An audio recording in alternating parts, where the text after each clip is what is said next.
It's now my pleasure to introduce Pam Parziale. And Pam and her late husband, Ren, settled near Shepherdstown when they established Sycamore Pottery in 1971.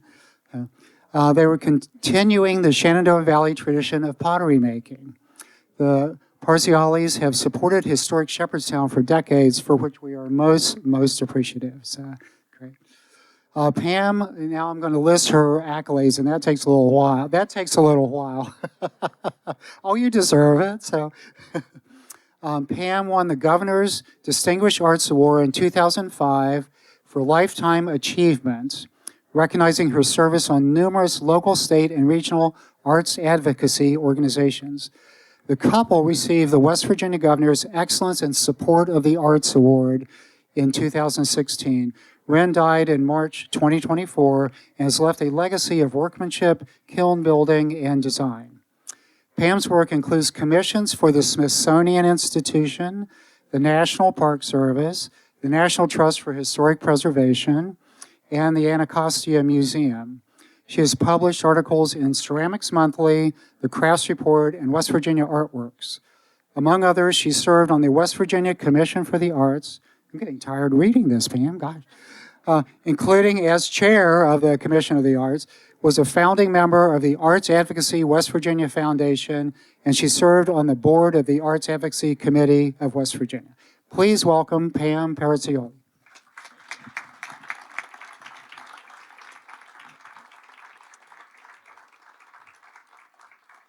Thank you very much, Jerry. I'm wondering who that person is. Can you hear? Is this working? Is this working all right? Thank you so much for coming out this evening. I'm going to talk about the pottery in Shepherdstown. But first, I want us to go back about 1,000 years. I want to take you all back to the year 1170, Anno Domini. Several years ago, there was a discovery that was made along the Potomac River in the area of Glen Haven, south of Packhorse Ford. There was a burial ground. And in that burial ground, they found next to one of the bodies a small clay vessel that was filled with grain. And I think of that small vessel. If you think of the pinch pots that you made as a child, and then you might have added some coil pots, that's what it would look like. Mm-hmm. So this is a picture of that little pot that was found. Okay, better? Yeah. It was made by Eastern Woodlands indigenous American, and it reveals several things. One is that just the shape of the pot. The pot is meant to hold food. It's utilitarian. It was made for a use. And it shows that there's clay available, that there's water nearby for human habitation and for transport, and also that there are woodlands in order to bake the clay so that it will be in a usable form. The clay along the Potomac River is clay that has been moved by glaciers over the millennium. And it has picked up flotsam and jetsam, sticks and stones along the way. It's a red clay, high iron content. My friend Mike Hauber describes it as being spark hard. It's very old clay that's been around for thousands and thousands of years.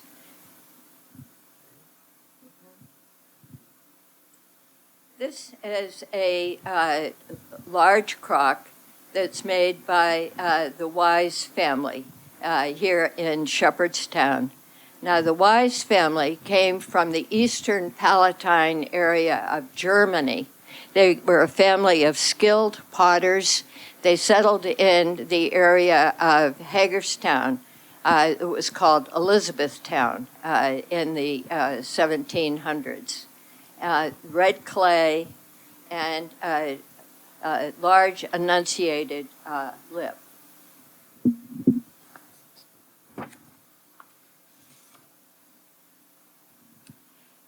The British government at the time, in the 1700s, discouraged manufacturing in the colonies, but the need for pottery was just too great. And up and down the East Coast, potteries emerged. And it wasn't long before there was a need for pottery to be made in this area. However, what happened was that the area was still occupied by many of the native indigenous peoples. And a treaty was struck in 1744 that required the Shawnee to move westward towards the Alleghenies. Between the Allegheny Mountains and the Appalachian Mountains, it was known as the Warrior Trail. And Indians, the Iroquois nation, which comprised 5 different native tribal units, as well as the Shawnee, the Massawamaks, they would travel back and forth, north and south, up the Shenandoah Valley. But this was changed by this treaty in 1744. So once that treaty was enforced, development and settlement in this area began in earnest. And in 1780s, John George Wise came from from the Hagerstown area. Hagerstown at that time was called Elizabethtown. So he came across the Potomac River with his wife, Eva Christina, and they established a pottery at the top of German Street at the intersection of German Street and Duke. And they built a small wooden modest house with a pottery behind. It had a potter's shed, and a grinding wheel was a necessity because, as I mentioned, the clay was so hard. It was described as being elastic. It was excellent clay to throw on a potter's wheel once it had been ground. I found this picture from Pigeon Forge, Tennessee, and it matches the descriptions that I've read about the Wise pottery. So I included it to give you a sense of what the clay preparation involved. This, again, is a picture of another potter. This is Vernon Owens, a very famous potter from Jugtown Pottery in Seagrove, North Carolina. But it shows the kind of wheel that the potters in the Shenandoah Valley used, the kind of wheel that the Wise potters would use. This is a diagram of a wheel. It was still being used by Bernard Leach, a well-known British potter. It had a treadle wheel, a treadle to it. It was connected to a shaft. It would spin the flywheel, which in turn would send the stored power up to the wheelhead to turn the wheel so the potter could throw on that throwing wheel at the top. I've tried using a wheel like that, and I found it darn hard. So I will just mention the pronunciation of the name Wise. Dr. Jim Price, who was a local historian, met some of the descendants of the Wise family, and they assured him that the name was pronounced Wise, as in wise old owl. So I'm just passing that information on to you about the pronunciation. In the backyard, up there at the top of the German street, they had the Wise potters built a groundhog kill. This is it gives you an idea. Their kill had a lot of embankment around it, a lot of soil. The stack was at one end. There were a firebox under the kill proper. It was fired with wood, and a small child or a child or a small person would have to crawl into the kill to stack the pots. The pottery had to be fired to approximately 1,850 degrees Fahrenheit in order to be useful.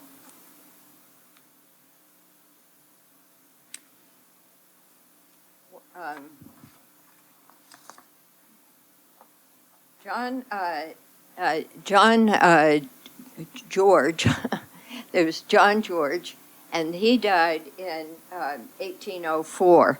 And his son, George, took over the pottery when he was only 22 years old. Continued getting clay from, the clay came from the Willoughby Newton Lemon Farm, which is behind the Bavarian Inn, on the property that now belongs to the descendants of Henry and Claire Shepherd. They used that horse-drawn cart to bring the clay up to the pottery, and had to grind it very fine on that grinding wheel, which was very similar to what a millstone would look like. The pots were simple, functional, intended for a purpose on a farm or orchards for storage. They were only glazed on the inside. And the glaze may have been manganese. There's some discussion as to whether sometimes they used lead, but the glaze would be mixed with an apple pap, for example, that was the residue from making cider to liquefy the manganese, and it was brushed on the insides of the pots for a glaze. This is shows you a milk pan, and you can see that it looks pretty banged up. Red clay, red earthen clay, is very soft compared to stoneware clay, and it breaks much more easily, and it's not fired as high as stoneware. So there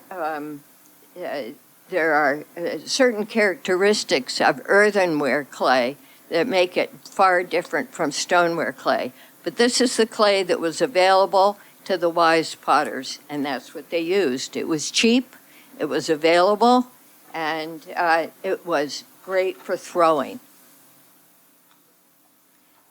Okay. I used this image just to show the pot, the lip of the pot. For storage, they might use a pig's bladder tied down with a rawhide cord for storage of grain or fruit. They might use a piece of cloth dipped in wax to cover the pots. I did bring three examples. One pot is from the Bell Pottery in nearby Strasbourg. One is a Wise pot, and one is from not Newmarket. Well, what I wanted to show, and then one is one that I made. That the consistency in the shape. the potters that came from Germany, they were skilled, they were trained that way. And interesting, many of the potters in the Shenandoah Valley were trained in the English style of pottery, and they were very, very much alike. Many of the English potters were Quakers, and they didn't believe in adornment. So the fact that the pots were kept plain and simple suited their aesthetic. I include this. It's a water ring. Potters would throw on the wheel a hollow ring. You bring the clay up, you center it, you spread clay apart, you make a ring, and poke a hole in on the side. Once the pot is fired, that opening has like a little spout, and the red clay being porous, imagine the clay that you would see in your local garden center. That's red earthenware clay. The farmer would put the ring over his arm out in the field, and the ring would have been filled with water. And as he plowed the field and got thirsty, the process of evaporation through the porosity of the clay would cool the water. And the plowman could have a nice cool drink of water while he was out in the field.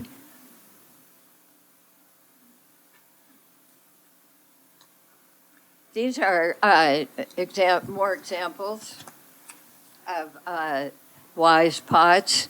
The one in the back with the two handles, it could have been a bean pot. If it had a lid, it'd be a chamber pot. This little pot in the front could have been used for salt or for herbs. And it reminded me very much of the Eastern Woodlands pot that we saw originally. I like to think of that little pot as like the taproot for pottery in the early American pottery, especially those pots that were made in the Shenandoah Valley, because it served as a function. It was practical. It served a need. There was a rightness of shape, a rightness of purpose. These are pots that are in the Jefferson County Museum in Charlestown, and they're just further examples. The one on would be on your left. It looks like someone put paint on it and was tried to be cleaned off. And this one is just another example of that typical wise pottery shape. But you can see how the clay is really quite fragile. This great big pot is a great big crack right across.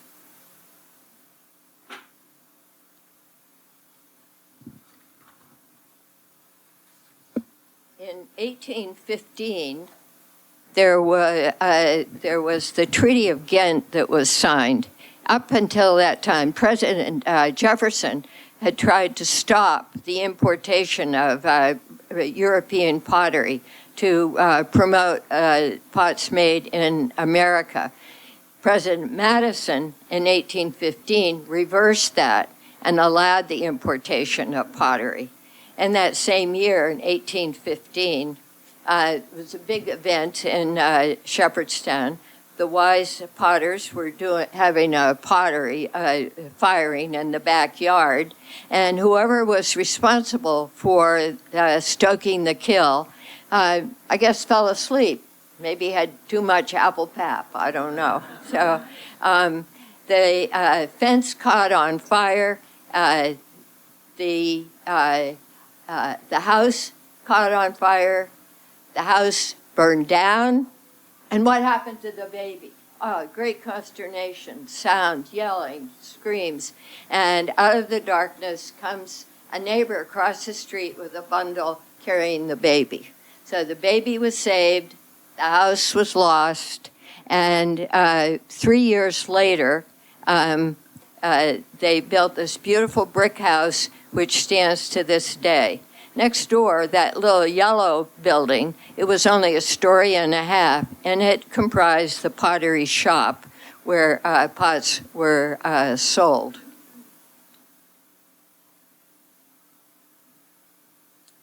These are just more examples of pots. You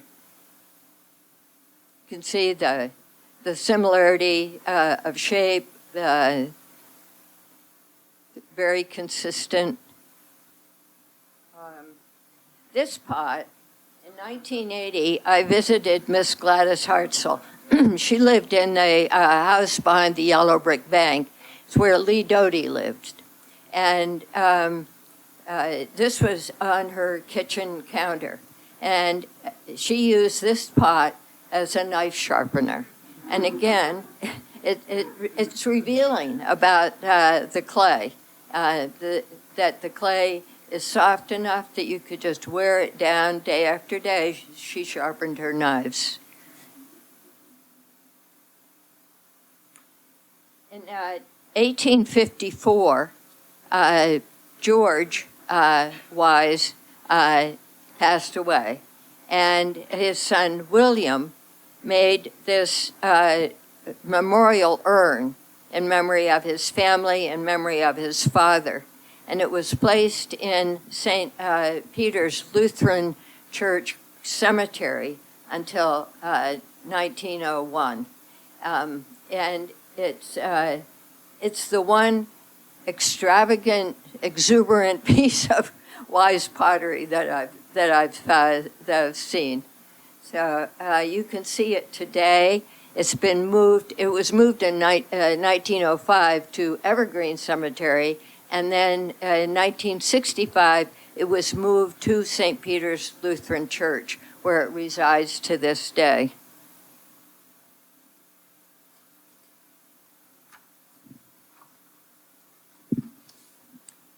Now, the Civil War had a big impact on this area, and I wanted to, before we talk much about that, I just wanted to point out this one particular pot by Abraham Spencer.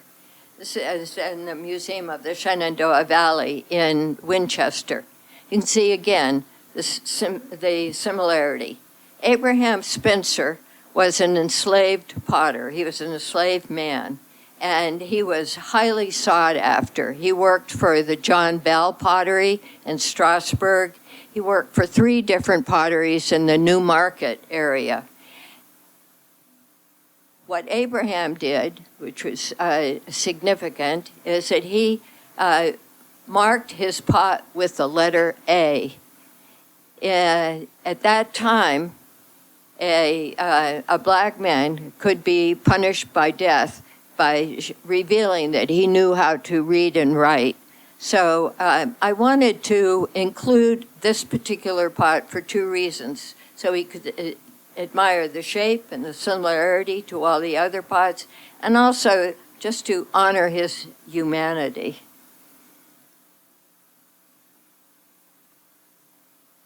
This is a map that I drew of the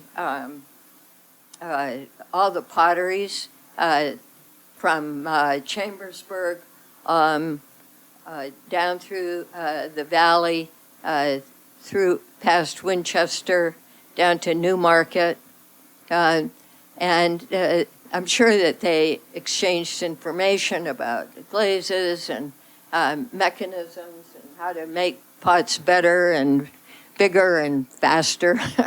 So one of the a couple of things were happening in the late 1800s. There was the introduction of stoneware clay.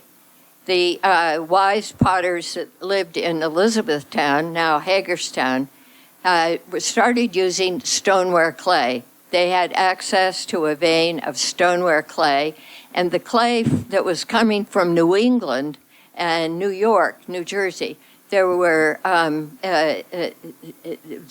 becoming very, very competitive because the clay was much more in demand. It was useful. It would last longer. It had to be fired to a much higher temperature, 2,500 degrees Fahrenheit, but it was much more durable. This is an example of a pot that's in the Jefferson County Museum in Charlestown. And the in the same museum, this is an example of another stoneware pot that was starting to put great pressure on the wise potters and the other potters in the Shenandoah Valley who were still using red clay. See the decoration that's beginning to emerge. The clay is lighter in color, even though it's a stoneware clay. There's a floral, the flourishes make it more decorative, and the pots became much more sought after. So the wise potters and many of the potters in the valley started to use what's called a jigger and a jolly. A jigger and a jolly was a mechanical wooden arm. The potter would center the clay on the wheel and then pull down the arm either to the outside or the inside shape to speed up the whole process of shaping the clay and making the pot. It was an effort to match the industrialization of pottery that was occurring in the northern states. These three pots, again, they're in the Jefferson County Museum. These are really good, three good examples. The pot on the far left is the oldest pot. You can tell that because it has a little rounder shape. It does have floral decoration. The one on the right, they've now reduced to using a decal for their decoration rather than individual brushwork. And the pot in the center, a lighter, creamier colored glaze, is definitely made with a jigger and a jolly. So industrialization was coming to the world of the wise potters. In 1901, William died, and a series of events would take place that created a lot of consternation and change for much of the country, really.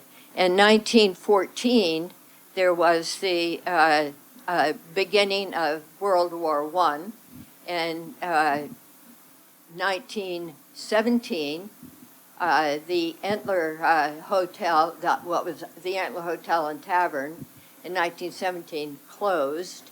In 1929, that same building had been purchased by Shepherd College, and it was turned into a men's dormitory and renamed Rumsey Hall.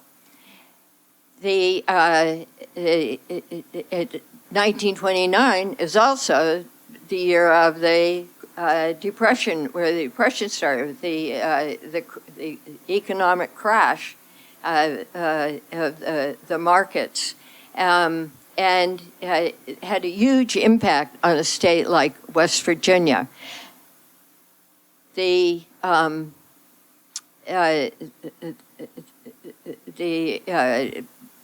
state began an out-migration as people sought work.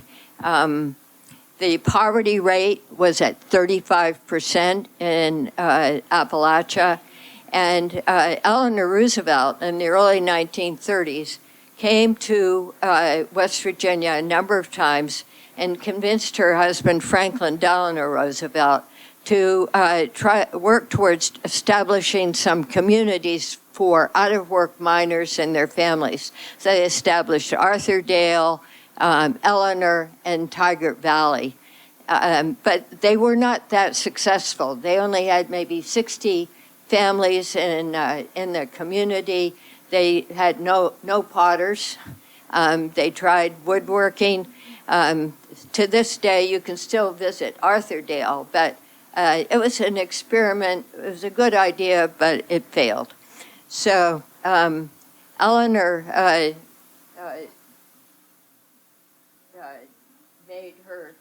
made her pitch for West Virginia, which I'm always grateful to read about Eleanor Roosevelt.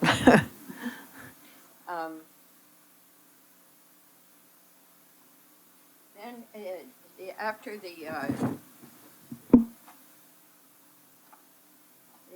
stock market crash, that I'm trying to get on my date, 1929, and we move up to the Second World War, the Korean War. There's a huge outmigration, especially of young people from West Virginia, and they were leaving the poverty behind, seeking jobs in manufacturing. At that same time, there were refugees coming from Europe. They were fleeing fascism and the Nazis. And among those refugees, there was a young Austrian potter who was trained in the Bauhaus, form follows function, and her name was Valley Pisoni. And Valley was my pottery teacher. She became my pottery teacher in the late 1960s.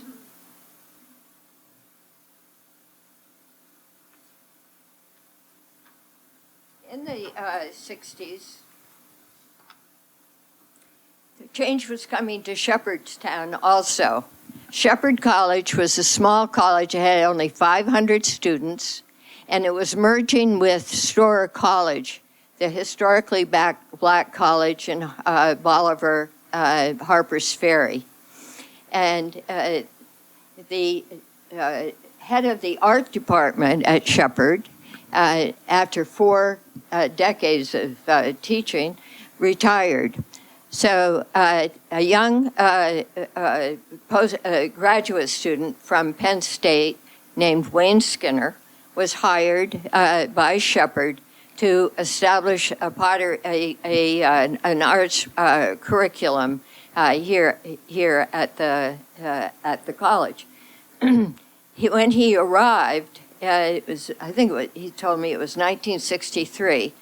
The art department was on the second floor of Canuti Hall. He had some easels, some tables, and when he queried about sculpture, he was told if he wanted to teach sculpture, he could give the students a bar of soap.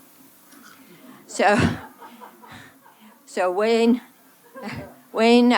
gave it his all. He really did. And in 1969, he designed the rest of the folks that were now migrating into West Virginia, the newcomers, the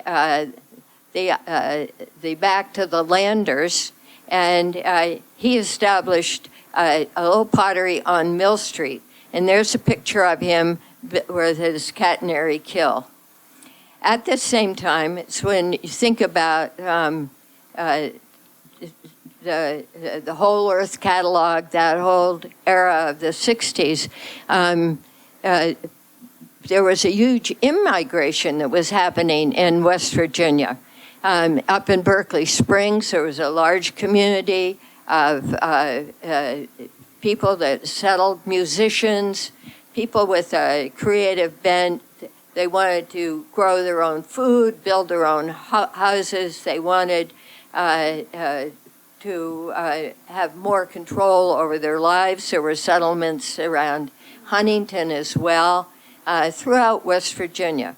And at about that time, in 1971, that's Ren and me. So Ren had been working for the Park Service and for the Anacostia Museum, and had been asked to do a survey of pottery in the Harpers Ferry area during the Civil War.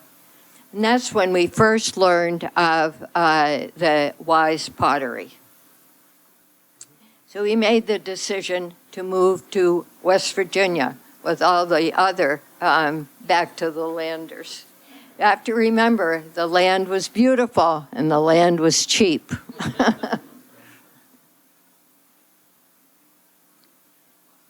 Now, about that time, this is, believe it or not, this is 1978, the back of the Entler Hotel. Now, I got this picture off the Historic Shepherdstown Commission website. One person who had a lot of impact on our lives was Diana Suttonfield. Diana is a local artist, and she had the idea of going to the Historic Shepherdstown Commission and have the potters make a reproduction, more or less, of a wise pot that the Historic Shepherdstown Commission would purchase and resell and use to restore the Entler Hotel. It was in 1973 that Shepherd still owned that building. It was Rumsey Hall. In 1929, it became the men's dormitory, and then it fell into disuse. And in 1973, the decision was made by Shepherd. They were just going to bulldoze it down. Well, this being Shepherdstown, that wasn't going to happen. And townsfolk rallied. In fact, they wanted, their cry was to rally around Rumsey Hall. And by 1978, they had the building placed on the Register of Historic Places. So it was not unusual to come down and see all the work that was taking place on the Entler building. They hired architects. They had the Job Corps replace the roof. If you wanted to find the mayor of the town, John Ferrier, he could be found inside scraping and painting. It was a community effort to restore this building. So in about that same time, this is the famous apple butter crock made by the Wise Pottery. At least that's what we always called it. We identified that as the apple butter crock. And we went to work and made 500 of these. Ren and I threw them on at our studio in Leetown with our apprentice, Ken Matheson. And you could see each were numbered, they were stamped, and they were glazed only on the inside, and they were made with red clay. There was a lot of wonderful publicity for this project, and Historic Shepherdstown was, they were very pleased with the results.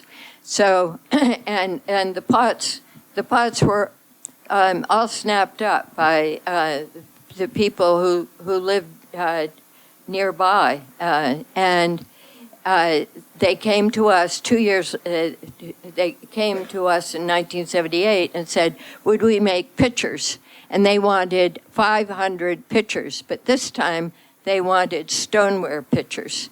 And believe it or not, it took us about a year because we were still going to craft fairs and making. Filling orders, but we made 500 pictures. And in addition to that, we negotiated with Historic Shepherdstown because they only wanted to pay us $8 a piece for these pictures. So we negotiated with them to add an extra $1 for the calligrapher. And Joe Fleming, who is from Martinsburg, she would come over and spend the part of her days, many days, with us doing the individual lettering, best beef in town, Entler Hotel, on 500 pictures. After the very first firing, we were so pleased that how things were coming along. We had this picture taken just to commemorate the opening of the kill. These are, now you find these pots. These are pots that I find, like I see them I found one in an antique mall in Maine, on the coast of Maine. Someone called me, sent me pictures, they'd found one in Florida. So there are 500 of these floating around. What I would say is that pitchers are the most vulnerable pot in the kitchen because they're used all the time. They're used for iced tea. You could even put pancake batter in them if you wanted to. But to me, a pitcher is just the most pleasing shape. I love throwing a pitcher.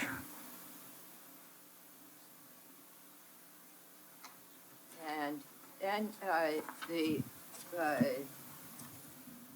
historic Shepherdstown wanted us to continue making pots. We made 500 spice jars.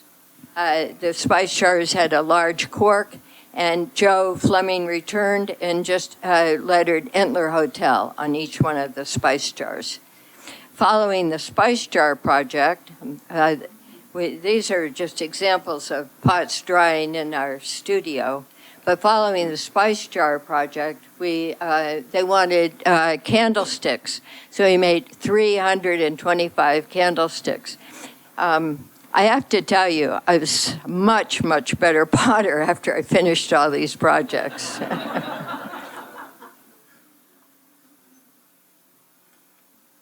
And here's, I took this photograph just 3 weeks ago. And what a difference all the work that's been done by the community on the Entler Hotel. It's just inspiring, really. And there's the front of the building. As a result of the commissions that we received from historic Shepherdstown, we received others. This is one that was typical. This was from the Shepherdstown Fire Department. We made several dozen of those. And we also made vases for Jefferson Security Bank for their board members. We made the tiles in front of the Market House, which was the library in the center of town. If you notice those tiles, those were made to commemorate and honor the poets of Shepherdstown. We made a lot of pots. In 1989, my dear friend Ann Bowers had the vision the idea to bring the Over the Mountain studio tour to fruition. It was her vision, and she understood the need for artists and artisans to gather together, to work, to cooperate, to share information, whether it's with marketing or sales, mailing lists, whatever. If we were to be able to provide the economic base to provide for our families so that we could make a living. And to this day, from 1989 to now, every November, the second weekend of November, the artists and artisans of Jefferson County open their studios to the public so you can visit their studios. There are potters among us, and there are blacksmiths, woodworkers, weavers, and we have a weaver here that's in the studio tour, Diane Myers. You might recognize many of these individuals, but it's that commitment to community, to sharing, to working together that makes it possible for us to be able to say to the artists and artisans who live here, it's possible to make a living to support your family. I've tried to list the potters specifically that in the Shepherdstown area that I could identify. I particularly want to mention Joan Lord Johnson. She lived in Shepherdstown. She was just an excellent potter, very skilled. Her glazes were just handsome, beautiful. Phil Bernberg established a pottery school in Harpers Ferry, Bolivar, Washington Street Studios, and he was extremely generous with his technical information and generous in many ways. Denise Kupachevsky is a potter who lives in Shepherdstown, who works in a very fanciful, fantastical, sculptural way, as well as being a potter. And Esther Murphy is another potter in Shepherdstown who is a very skilled potter. And she's also on the studio tour. And Annette Werner is on the studio tour, and she makes pit-fired, smoke-fired vessels that are very unique, one of a kind. So you probably will recognize a number of these names on this list. These are your neighbors. And I thought I'd end, one of my favorite quotes of Wren's was, "Once you accept it's a miracle, it all makes sense." So.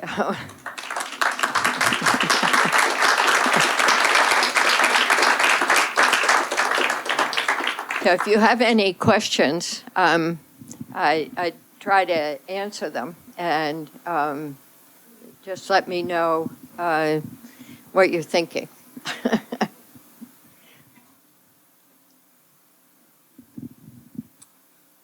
That's Becky. Pam, I read on that little note from the museum up there that the Weiss pottery was not marked. How do you recognize those pots? How do you know that they are Weiss when you find them? That's a good question, because I don't know. It's very hard unless I can prove the provenance. Now, when we moved here in the 70s, and we had done this research for the Park Service, we had certain individuals in town who had collected, who had the Weiss pots. So, like Brooks Lucas had a collection, David Haynes in Harpers Ferry. So we knew because of the provenance. The pots that I brought over here, there's one from Waynesboro, tiny little stamp, hard to see, but I knew it was from Waynesboro. The same with the Bell one. It's a tiny little stamp, very difficult to see. But the middle one was one we got from Brooks Lucas. So that's how I know. So the ones that are in the museum, many of them will have little cards and acknowledgments, who they came from. Ren and I had collected them back in the 70s and 80s, and we gave a number of them to the museum. But it's hard. They saw themselves as anonymous potters. They did not see themselves as artists. It was not an aesthetic that resonated with them.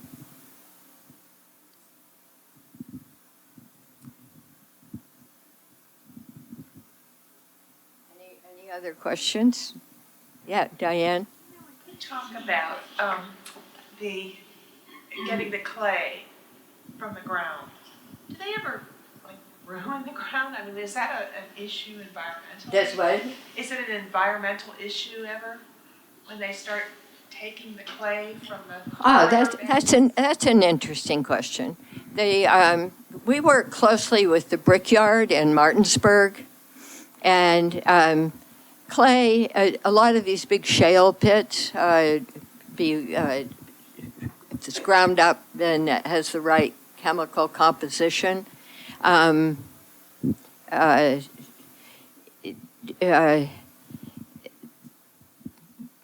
Would make good brick clay maybe or whatever, but the Brickyard discovered a vein of red clay over near Hedgesville. Beautiful clay, but that was a NIMBY situation. You know, they did not want the Brickyard accessing that clay, so it was that's what happened. Bob Keller told me when he was on the committee trying to match the bricks that were on the market house when it got damaged a year or two ago. I think you said there were 25 to 30 different varieties of red clay that had been discovered between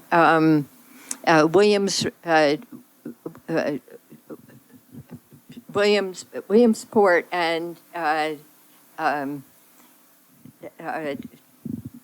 Winchester. Isn't that right? You said that there was someone who you were trying to match the color of the bricks, and so every vein of clay would be slightly different. Some of the very best clay that potters liked to throw it's now under a huge four-lane cloverleaf in the New Jersey Turnpike. And when this clay was discovered, and the word spread very, very fast about this source of clay, and potters were bringing their pickup trucks from all over the East Coast to dig this clay before it disappeared forever under all that macadam. So it might not be quite the environmental issue. I might not have answered your question.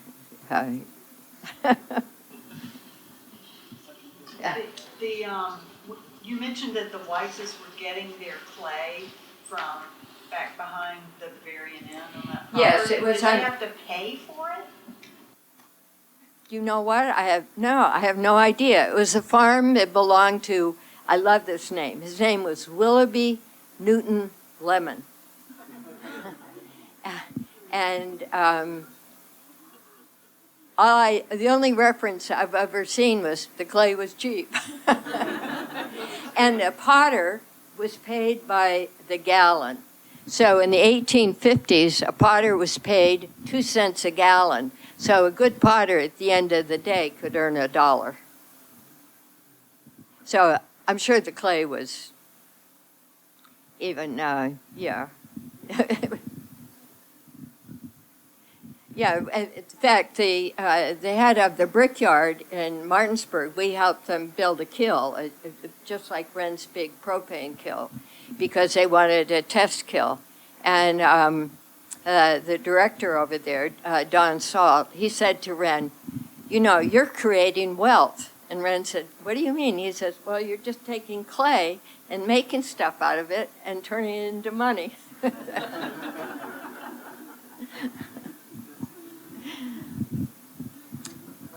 Thank you all for coming.